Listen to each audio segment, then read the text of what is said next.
Das ist meine neue Kühltruhe.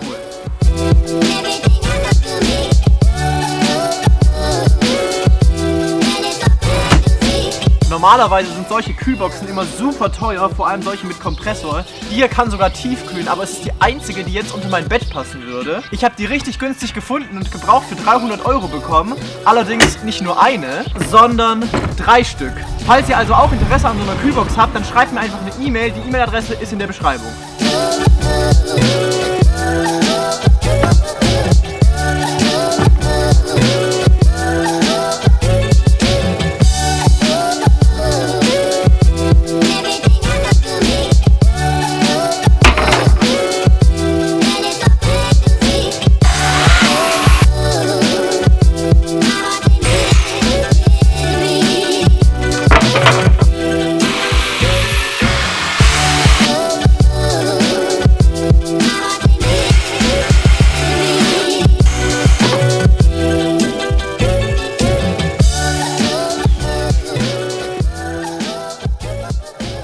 Zweiter Tag.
Wenn ihr auch so einen coolen Kühlschrank haben wollt, dann könnt ihr mir wie gesagt einfach eine E-Mail schreiben, es steht alles in der Beschreibung. Ich habe diese Folge auch einige neue Werkzeuge verwendet, das ist auch alles in der Beschreibung verlinkt. Also, bis zum nächsten Mal, viel Spaß und macht's gut.